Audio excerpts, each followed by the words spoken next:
The year 2024 might have been a turbulent year for Nigeria as high inflation reduced the purchasing power of the citizens. To help cushion its effects, the federal government approved a new minimum wage of 70,000 naira to help Nigerians. Although since the 70,000 naira minimum wage approval, the naira has lost its value significantly. However, many state governments have yet to communicate when the 70,000 naira minimum wage implementation will commence or lack the resources to pay. Workers, especially in the public sector, are earnestly awaiting the takeoff of implementation, which the Minister of Labour and Employment, Mohammed Megeri Dingyadi, says will start nationwide this month. But at best, workers are only hopeful as there are no concrete assurances when payment will start. Amidst cautious hope, the Nigeria Labour Congress (NLC) has warned the state governments of possible implosion if they renege on the implementation forthwith. Joining us on the show this morning to discuss the delay by states in adopting and implementing the minimum wage, as well as to explain the context of local government autonomy, is Adewale Smart Oyerinde, Director General, Nigeria Employers Consultative Association, NECA. Good morning and welcome to the morning show. Happy New Year, sir. Good morning, and thank you for having us. Happy New Year to colleagues also in the studio and to Nigerians generally. All right. Well, Mr. Oyerinde, thank you for joining us. Do you have any hope that the state governments will implement this new national minimum wage? It was approved, in July 2024. Effectively, it became law, and it's supposed to be obeyed. We have been in this country where even government breaks the law.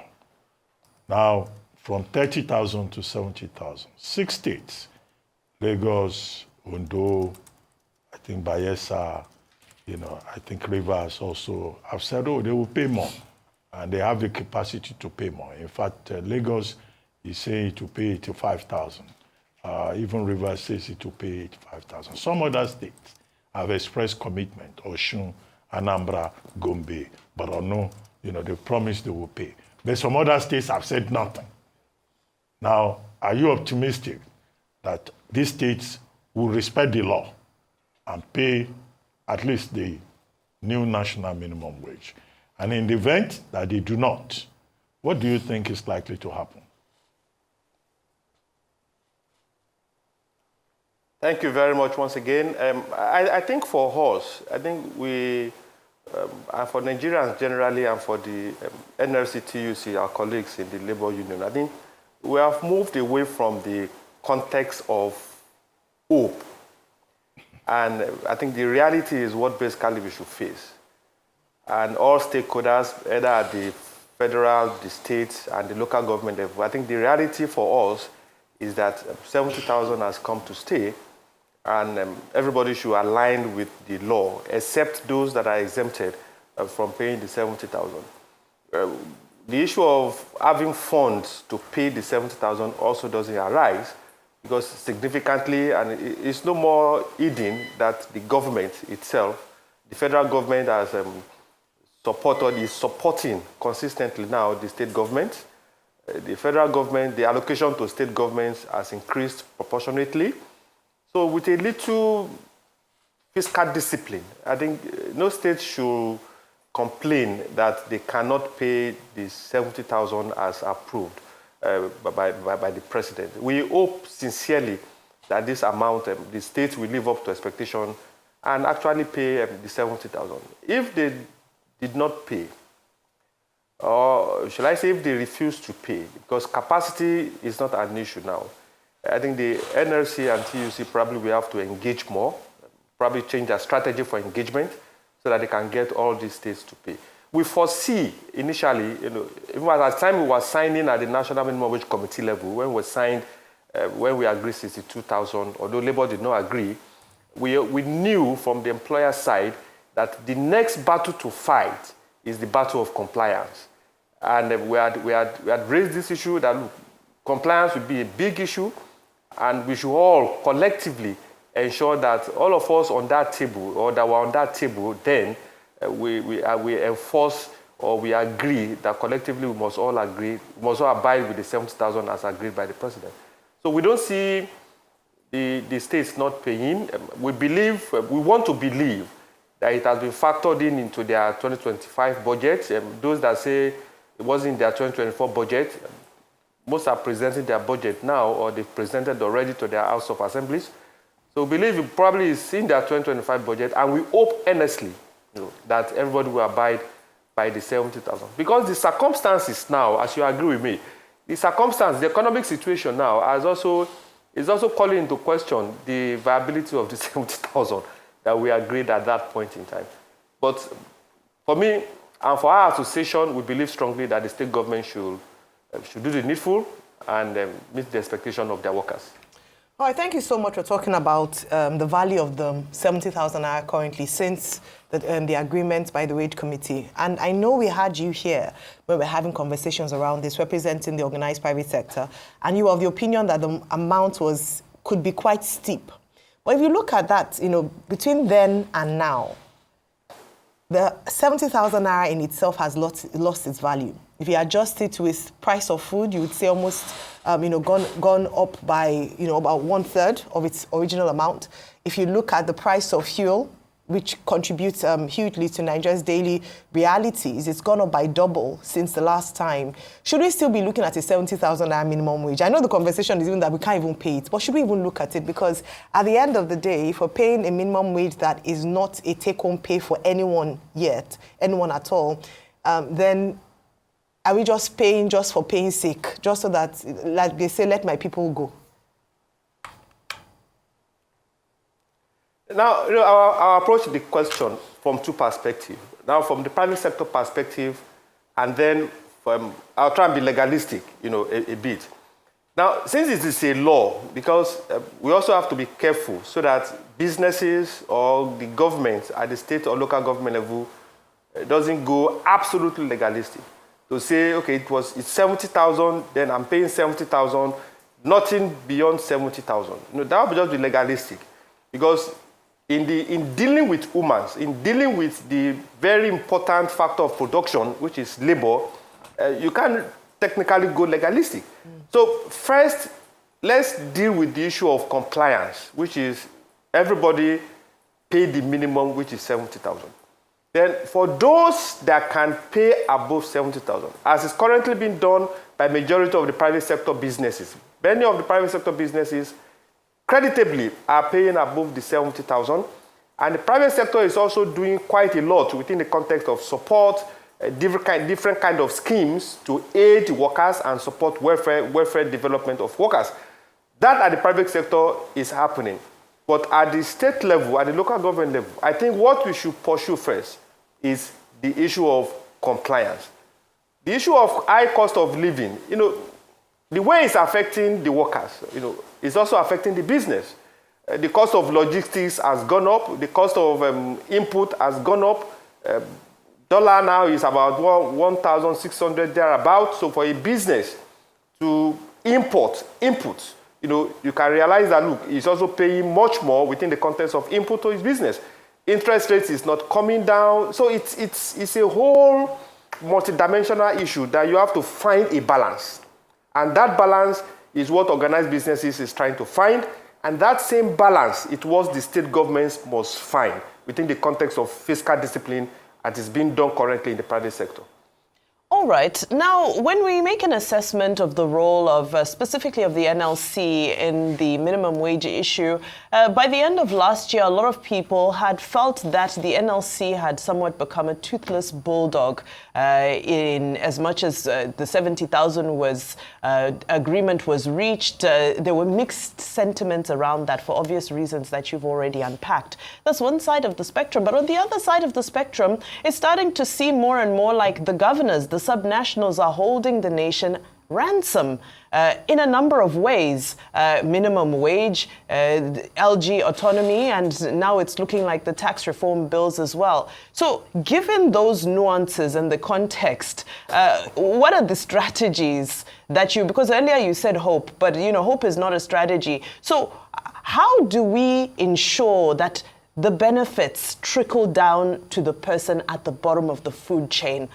Because like I said, the advocates are being called toothless bulldogs. Those in positions of authority are, you know, are becoming monarchs unto themselves. I'm referring to the subnationals. So where do we go from here? First, we won't agree that the NLC-TUC are becoming toothless bulldog. The NLC has its decision-making organs, and we believe strongly they are properly reviewing their strategy. Now, for the subnationals, I think the president had a meeting with the governors a few days ago, where he also emphasized the need for the states to play a more definitive role in national development, and the local government to also have a definitive role, to play their role, their developmental role. Because in the real sense of it, you know, except we grow this country organically from the local government, if we are looking for development from top down, it might not really work. And it strategically also informed Nigerians that you should focus more on what is happening at the state and at the local government level. And we also know from very good sources that the amount, the cash trickling to local government and state government is also increasing proportionately. In fact, in the last few days, we heard that close to ₦500 billion was shared to all local governments in the country, each of them getting close to ₦500 billion, over 400 billion each of local government. Now, the workers and Nigerians basically have to be much more aware. We must ask credible, real questions. We must ask our leaders real questions. If we don't ask questions, you know, this pattern, this trend of taking everybody for granted will basically continue. If the governments are not paying, the trade unions should ask definitive questions. Allocations is no more a secret. We know where to get what each state is getting. We know where to get what each local government is getting. Let us ask questions. Let us engage constructively. And I think with credible engagement, constructive engagement, focal engagement, let's bring all these figures to the public space. Let them defend what they've earned. Let them defend how they've spent it. I think progressively, with more transparency, they'll be held accountable to what government is giving them and how they are spending it. If we keep shying away from addressing these issues frontally, then it becomes difficult. At the private sector level, I will keep coming back to the private sector. The average union in the private sector is active, enlightened, highly educated, highly engaging, which also puts the private sector employers on his toes because you have to meet up with your basic responsibilities, not only to the workers, but also to government as concerned regulatory issues. So that same pattern of engagement, that same pattern of not militancy now, but engagement, research-based advocacy should also be brought down to the state level, brought down to the local government level so that we can hold our leaders at those two levels, hold them much more accountable to the commitment that they've made to all of us. If not, you know, we keep coming back, rigmarole. We're in January now. By July this year, we will have spent 1 year in this issue of minimum wage, and we'll be planning to review in 3 years. Meanwhile, the one for 2024 that was signed, many of them have not implemented. So the engagement have to change from our colleagues in the NLC-TUC so that they can hold the state governors that have not paid and the local government, they can hold them accountable. Okay, Mr. Oyerinde. Well, I may be wrong, correct me if I'm wrong. You seem to be very lenient with the private sector. You keep harping on the issue of compliance with regard to the public sector. Now, do you have any strategy to ensure compliance on the private sector side? Because there are also challenges there, to the extent that there are employers of labor who don't pay salaries, who take advantage of the fact that unemployment has gone through the roof in Nigeria. And so whether you are talking about national minimum wage or whatever, they can't be bothered because they'll say that there are no jobs out there anyway. And then the residual point about productivity, because we keep talking about the employer, whether it's public or private paying, is also a strategy to link this new national minimum wage to productivity, because this is the major challenge that the Nigerian economy faces. How many workers are productive, by the way? We just keep talking about rights, living wage and all that. How do we also address the challenge of productivity to make sure that people,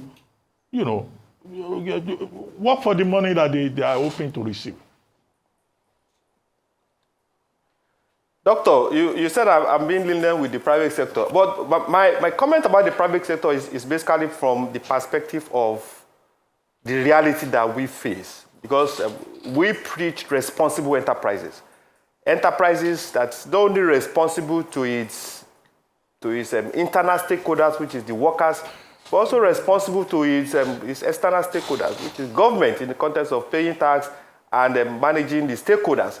And we are very proud of a substantial number of organized private sector.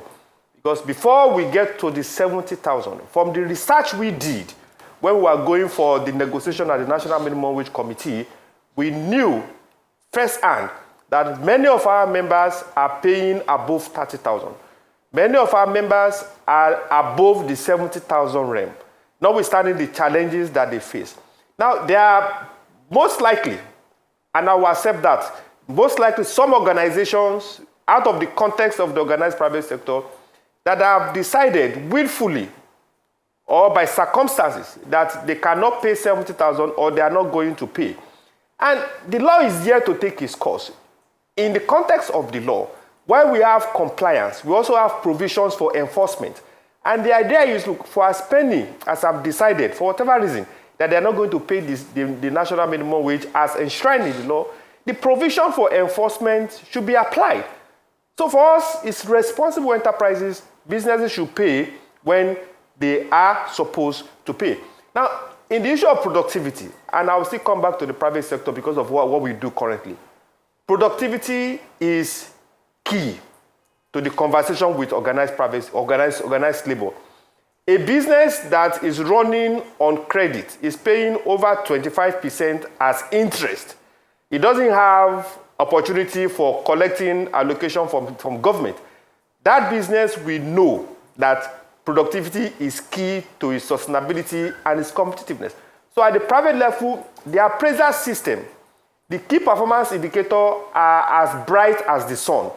It's unambiguous. So every worker, they know their deliverables, and at the end of the year, either biannually or at the end of every year, appraisal is done to check performance. So if you are not performing consistently, then the business will probably ask the employee to go. After all issue of performance management system, all issue of training has been taken care of, if you are not performing, you don't have a place in the private sector. Because of the interest in the public sector, and we've had issues where someone said a state government, a state governor, because he's leaving, he decided to employ over 1,000 persons, either qualified or not. So you have different kind of interest playing out in the public service, where the issue of productivity also become very contentious. It will also surprise you that at the committee level of national minimum wage, the issue of productivity, while we try to enforce it, to bring it to the fore as a key parameter in the conversation as for national minimum wage, there are still some stakeholders that feel, okay, let's productivity play a second stage. But for us in the private sector, productivity is key, and for the public sector to really survive and fulfill its goal, its objective as the engine of development for government, we cannot rule out the issue of productivity. A lot can be gleaned from the private sector. We know the head of civil service is doing quite a lot within the context of bringing part of some of those things that we find in the private sector, bring it to the public sector within the context of performance management. We know the chairman federal civil service is also doing quite a lot to also bring some of those things that we are doing in the private sector to the public sector so that performance, productivity can actually be the key word within the context of engagement within the private sector and also the public sector. How soon this will happen in the public sector, I cannot say. But in the private sector, productivity, performance, and key performance indicators, they are words that are regularly used and regularly come to play within the context of engagement with our employees in the private sector. All right, thank you so much. I think you just agreed with what Dr. Bati said, that you've been quite lenient with the private sector, even with your response. just now. Yeah, I can understand that. You're representing the organized private sector, so you wouldn't be hard on them. I say this because, yes, I hear you, your due process, but what you've talked about, really. No, not really. What you have talked about is the ideal private sector organization. But we know what happens. Some of your members flout these regulations. They do. I don't know, I'm sure you must have internal processes for managing or lobbying them, for lobbying. But I'm just saying that the picture you've painted Absolutely. is just ideal. It's not the common, it's not all in terms of the private sector. But let me just ask you this, because now to flip the script on the question I asked you earlier. I agree with you. Yes, let me flip the script on the question I asked you earlier. I'd asked about how the value of the 70,000 naira had eroded. But I want to ask you how your members have fared, because we know that 2024 was a difficult year for the private sector in terms of the cost of operation, because fuel prices also affected running costs and other attendant economic factors. How have they been able to cope? Did it affect, did you have to downsize in some instances? Because remember as well, when you came here, you did speak about how it would be difficult for some organizations, especially the small businesses, to be able to afford the 70,000 naira, even when it was 62,000 naira minimum wage proposed. At 70,000 naira, it must have been difficult. Running business in Nigeria last year was quite difficult. Exchange rate, cost of importation of some of the materials, raw materials, cost of fuel, powering, their organizations. So tell us the impact of this, impact on workers, and how that has affected implementation of the minimum wage, even in the private sector. Now, at the private sector level, first, let me say the comment about private sector is basically from a perspective of the fact. And I won't sit here and tell you that some organizations in the private sector are all paying, some are not paying the 70,000 minimum wage. We have a couple that probably are not paying the 70,000 minimum wage. And our position is this: for as many as are not paying, then the enforcement mechanism is there to address those issues. Just like tax, tax is statutory. But you see, have some Nigerians, some businesses also trying to evade tax. But we have regulators that are supposed to take care of those that are not paying, and the law itself make provision for those that are not paying. And lastly, on this issue, before I address the issue you raised, the employees or their representatives also have the right to take up the employer that is not paying the minimum wage. It's there in the law. So the workers should be educated. The workers should take personal responsibility to ensure that it's not shortchanged by any employer in the context of the national minimum wage. Oyerinde, how has this affected the employers? Mr. Oyerinde, again, I'm saying that you're saying very, the ideal. How many employees in Nigeria currently are empowered to report the employers? Even when it comes to delay in payment of salary, reneging on contracts, how many of them are empowered? Number one, it's difficult to get a job. You have a job, you just stay quiet and patient so that you don't lose the one that you have. So the truth is that you also have to check your members to ensure that they are doing well by their employees. But we can take that later on. That's another conversation. And, respond to the second question I asked you. Absolutely. Now, the second question, one of the things that has happened and is still happening currently is the issue of downsizing. We cannot run away from that. You cannot absolutely run away from that. When a business struggles, when a business is also challenged from the regulatory part, when you have regulators that are supposed to facilitate businesses, they are also constituting clogs in the wheel of the survival of those businesses, notwithstanding the multidimensional challenges that those businesses currently face. Now, a business will sit down and look at what are my sustainability strategies. And one of the extreme strategies is to downsize, reduce your capacity utilization. That is the truth. We cannot run away from that. Some have also, within the context of survival, come up with deepen their engagement in backward integration. So most of the inputs that they used to import and spend billions or millions of dollars importing, many have decided currently to let's look backwards, let's backward integrate and source for local local raw materials, there are substitutes for those raw materials. So those are part of the things that is happening now. Some have also embarked on the issue of wage freeze.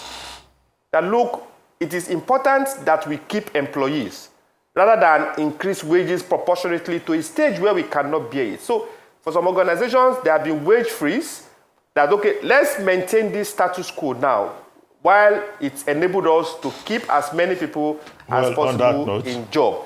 And the other model of working from home, the hybrid work, is also predominantly happening in the private sector. Has it been easy? Doctor, it has never been easy. It has been more challenging than it has ever been. But without sounding biased, as you think I have been, I also want to give credit to the private sector for the role they continue to play in the development of this country. Mr. Oyerinde, we'd like to thank you very much for joining us on the morning show.